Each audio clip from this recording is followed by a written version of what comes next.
नमो भगवते वासुदेवाय. तर आपण श्रीमद भागवत महापुराण पाहत आहोत आणि त्यातील हा आपला 11व्या स्कंदातील अध्याय 28व्या अध्यायामध्ये आपण भगवान श्री परमार्थ निरूपण पाहणार आहोत. भगवान श्रीकृष्ण म्हणतात, दुसऱ्याच्या स्वभावाची किंवा कामांची प्रशंसा करू नये किंवा की निंदा करू नये, कारण प्रकृती आणि पुरुष या दोघांपासून उत्पन्न झालेले विश्व एक रूपच आहे. जी व्यक्ती दुसऱ्याच्या स्वभावाची किंवा कर्मांची निंदा स्तुती करते ती द्वैतदृष्टीमुळे परमार्थ मार्गापासून तत्काळ भ्रष्ट होते. इंद्रिये झोपलेली असतात त्यावेळी देहात राहणारा जीव ज्ञानशून्य होतो. कधी कधी तो स्वप्न पाहतो किंवा गाढ निद्रेत पूर्ण ज्ञानशून्य होऊन जातो. त्याप्रमाणे द्वैतदृष्टीच्या माणसांची स्थिती असते. प्रत्यक्षात द्वैत नावाची वस्तूच नाही, तर तिच्या बाबतीत चांगले किंवा वाईट म्हणणे हा सर्व शब्दांचा खेळ आहे. म्हणून द्वैत खोटे आहे. ती केवळ मनाची कल्पना आहे. सावली, प्रतिध्वनी आणि दोरीवर सापाचा आभास हे तीनही खरे नसतात, परंतु ते आपापले कार्य करतातच. त्याप्रमाणे देह इत्यादी पदार्थ सुद्धा खोटे आहेत, पण ते प्राण्यांना मरेपर्यंत भीती देतच असतात. हे संपूर्ण विश्व आत्माच आहे. तोच सर्व शक्तिमान, सर्वांचा नियंता व सर्वरूप आहे. तो स्वतःच उत्पन्न होणारा व उत्पन्न करणारा आहे. तो स्वतःच स्वतःचे रक्षण करतो आणि स्वतः स्वतःचा संहारही करतो. अशा रीतीने आत्म्याशिवाय इतर कोणतीही वस्तू सिद्ध होत नाही. तरी सुद्धा आत्म्याहून वेगळा असा जो देह, इंद्रिय, अंतःकरण रूप तीन प्रकारचा भेद दिसतो तो निराधार आहे. परंतु नसतानाही जो आत्म्याच्या ठिकाणी तीन प्रकारांनी भासतो त्याला तू त्रिगुणात्मक मायेचेच कार्य समज. ज्ञानविज्ञानाने युक्त असा हा माझा उपदेश जाणून विद्वान कोणाची निंदा करीत नाही की कोणाची स्तुती करीत नाही. तो सूर्याप्रमाणे सगळीकडे समभावाने वागतो.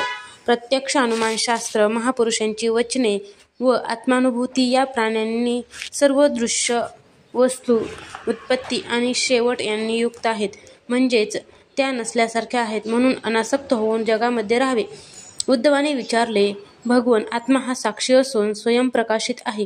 तो काहीही करीत नाही आणि देहदृष्टी असून अचेतन आहे, म्हणून तोही काही करू शकत नाही.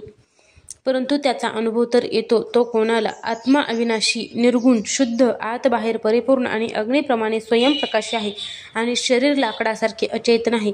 तर मग जन्म मृत्यू रूप संसार कोणाला? भगवान श्रीकृष्ण म्हणतात, जोपर्यंत आत्म्याचा संबंध देह, इंद्रिय आणि प्राण यांच्याशी असतो तोपर्यंत अज्ञानी माणसाला हे जग असत्य असूनही सत्य वाटते. जसे स्वप्नात अनेक पदार्थ नसूनही दिसतात, परंतु जाग येतात ती सर्व नाहीशी होतात, त्याचप्रमाणे जागेपणी सर्व विषय खोटे असले तरी सुद्धा त्यांचे नेहमी चिंतन करीत राहिल्याने ते खरे वाटतात. त्यामुळे संसार नाहीसा होत नाही. जोपर्यंत माणूस स्वप्न पाहत असतो तोपर्यंत त्याला मोठमोठ्या संकटाशी सामना करावा लागतो, परंतु जेव्हा तो जागा होतो तेव्हा स्वप्नातील ती संकटे त्याला पीडा देत नाहीत. जोपर्यंत जीवाच्या ठिकाणी मी माझेपण आहे तोपर्यंतच शोक, हर्ष, भय, क्रोध, लोभ, मोह, इच्छा इत्यादी विकार त्याला दिसतात आणि जन्ममृत्यूंचे दुःख भोगावे लागते. आत्म्याचा यांच्याशी काहीही संबंध नाही. देह, इंद्रिय, प्राण आणि मन यामध्ये राहणारा आत्मा जेव्हा गुण आणि कर्मांनी युक्त असलेल्या लिंग शरीराचा अभिमान धरतो तेव्हा त्याला जीव म्हणतात. हा जीवरूप आत्माच सूत्रात्मा, महतत्व इत्यादी पुष्कळशा नावांनी ओळखला जातो. तो काळाच्या अधीन होऊन संसारात ये जा करतो. अहंकारामुळे मन, वाणी, प्राण, शरीर यांच्या ठिकाणी होणारी कर्मे देव, मनुष्य इत्यादी अनेक रूपांमध्ये दिसत असली तरी त्यांना काहीच मूळ नाही. विवेकी मनुष्य सर्व दृष्टींनी तृष्णारहित होऊन उपासनेच्या साण्यावर धार लावलेल्या ज्ञानरूपी खडंगाने या अहंकार वृक्षाला तोडून जगामध्ये वावरतो. जे या जगताच्या सुरुवातीला आणि शेवटी आहे, केवळ तेच मध्ये सुद्धा आहे, ते म्हणजे या विश्वाला प्रकाशित करणारे व विश्वाचे कारण असलेले ब्रह्म होय. ते वेद, स्वधर्माचरण, स्वानुभव, उपदेश आणि तर्क यांच्या साहाय्याने जाणून घेणे हेच ज्ञान होय. सोन्यापासून कंकणे, कुंडले इत्यादी अलंकार तयार होतात, परंतु ते अलंकार बनवण्यापूर्वी व मोडल्यानंतर सोनेच असतात. मध्ये केवळ त्यांचेच कंकण, कुंडल इत्यादी अनेक नावांनी व्यवहार केले जातात, तेव्हाही ते सोनेच असते. मध्ये केवळ त्यांचेच कंकण, कुंडल इत्यादी अनेक नावांनी व्यवहार केले जातात, तेव्हाही ते सोनेच असते. त्याप्रमाणे या जगताच्या प्रारंभी, अंती आणि मध्ये अनेक नावे रूपे असलेला मीच असतो. हे उद्धवा, जागृती, स्वप्न व सुषुप्ती या 3 अवस्थांनी युक्त मन, त्या अवस्थांना कारण असणारे 3 गुण आणि त्या त्रिगुणांचे कार्य असणारे अध्यात्म, अधिभूत व अधिदैव असे त्रिविध विश्व ज्या चौथ्या परमात्मा तत्वामुळे अनुभवाला येते व समाधी अवस्थेत या त्रिविधतेचा अनुभव येत नसला तरी जे तत्व असते तेच सत्य होय. जे अगोदरही नव्हते आणि शेवटही राहणार नाही, ते जग मध्येही नाहीच, ते फक्त नाममात्र आहे. जे ज्या कारणापासून उत्पन्न झाले व ज्यामुळे अनुभवाला येते ते सर्व कारणस्वरूपच आहे, असा माझा दृढ निश्चय आहे. ही जी कार्यरूप राजस सृष्टी दिसते ती नसूनही दिसत आहे, कारण ही स्वयंप्रकाश ब्रह्मच आहे. म्हणून इंद्रिय, विषय, मन आणि पंचमहाभूते इत्यादी विविध नामरूपे ब्रह्म होत. अशा प्रकारे ब्रह्मणाचा विचार करणाऱ्या सर्व साधनांच्या द्वारा कुशलतापूर्वक दुसऱ्या वस्तूंचे पूर्णपणे निराकरण करून, आत्म्याबद्दलचा संशय दूर करून आणि सर्व तऱ्हेच्या कामनांचा त्याग करून आत्मानंदात मग्न असावे. हे शरीर पृथ्वीचे कार्य असल्यामुळे आत्मा नव्हे, तर त्याचप्रमाणे इंद्रिय त्यांच्या देवता, प्राणवायू, जल, अग्नी म्हणजे आत्मा नव्हे, मन म्हणजे सुद्धा आत्मा नव्हे, कारण ते अन्नाचे कार्य आहे. बुद्धी, चित्त, अहंकार, आकाश, पृथ्वी शब्दादी विषय आणि 3 गुणांची साम्यावस्था अशी जी प्रकृती, हे सर्व सुद्धा आत्मा नव्हेत. जसे आकाशात ढग आले काय, निघेले काय, त्यामुळे सूर्याची काय लाभहानी आहे, त्याचप्रमाणे ज्याला माझ्या स्वरूपाचे योग्य रीतीने ज्ञान आले, त्याची त्रिगुणात्मक इंद्रिये एकाग्र झाली म्हणून त्यापासून त्याला काय फायदा होणार आहे आणि चंचल झाली म्हणून काय तोटा होणार आहे. जसे आकाशाला वायू, अग्नी, पाणी, पृथ्वी ही भूते आकाशात असली तरी यांचे गुण त्याला चिटकत नाहीत किंवा ऋतूंचे गुणही त्याला चिटकत नाहीत, त्याचप्रमाणे सत्वगुण, रजोगुणी आणि तमोगुणांच्या वृत्ती व कर्मे हे सर्व अविनाशी आत्म्याला स्पर्श करू शकत नाहीत. जो यांचे ठिकाणी अहंकार धरतो त्यालाच त्यांच्यामुळे जगाच्या फेऱ्यात फिरावे लागते.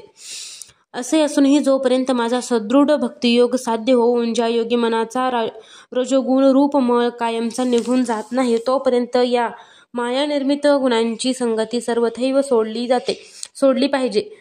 जसे योग्य निदान झाले नाही तर रोग पुन्हा पुन्हा डोके वर काढून माणसाला त्रास देतो, त्याचप्रमाणे ज्या मनातील वासना आणि कर्मांचे संस्कार नाहीसे झाले नाहीत आणि जो विषयात आसक्त आहे, अशा अर्धवट योग्याला या वासना त्रास देतच राहतात. देवांनी मनुष्यरूपात निर्माण केलेल्या विघ्नांची कदाचित सामान्य योगी योगापासून भ्रष्ट झाला तरी आपल्या पूर्वाभ्यासाच्या योगाने तो पुन्हा योगाभ्यासच करू लागतो. कर्मामध्ये त्याची प्रवृत्ती होत नाही. जीव कोणाच्या तरी प्रेरणेने मरेपर्यंत कर्मे करतो आणि त्यांचे हर्ष, विषाद इत्यादी परिणाम मनावर करून घेतो, परंतु आत्मज्ञानी संसारात असूनही हर्ष, शोक इत्यादी विकारांनी विचलित होत नाही, कारण परमानंदाच्या साक्षात्कारामुळे त्याच्या सर्व आशा नष्ट झालेल्या असतात. जो आता स्वरूपात स्थित झाला त्याला आपण उभे आहोत की बसलेले आहोत, चालत आहोत की झोपलेले आहोत, मलमूत्र त्यागीत आहोत की भोजन करीत आहोत की आणखी काही स्वाभाविक कर्मे करीत आहोत, या गोष्टींचा पत्ता नसतो. ज्ञानी पुरुष हे मिथ्या इंद्रियांचे विषय जरी पाहत असला तरी ते अनेक असल्यामुळे तर्काने मिथ्या ठरवतं, किंबहुना त्यांना आत्म्यापासून वेगळे असल्यामुळे सत्य मानित नाहीत. जाग आल्यावर जसे नाहीसे झालेले स्वप्नातील पदार्थ कोणी सत्य मानित नाही.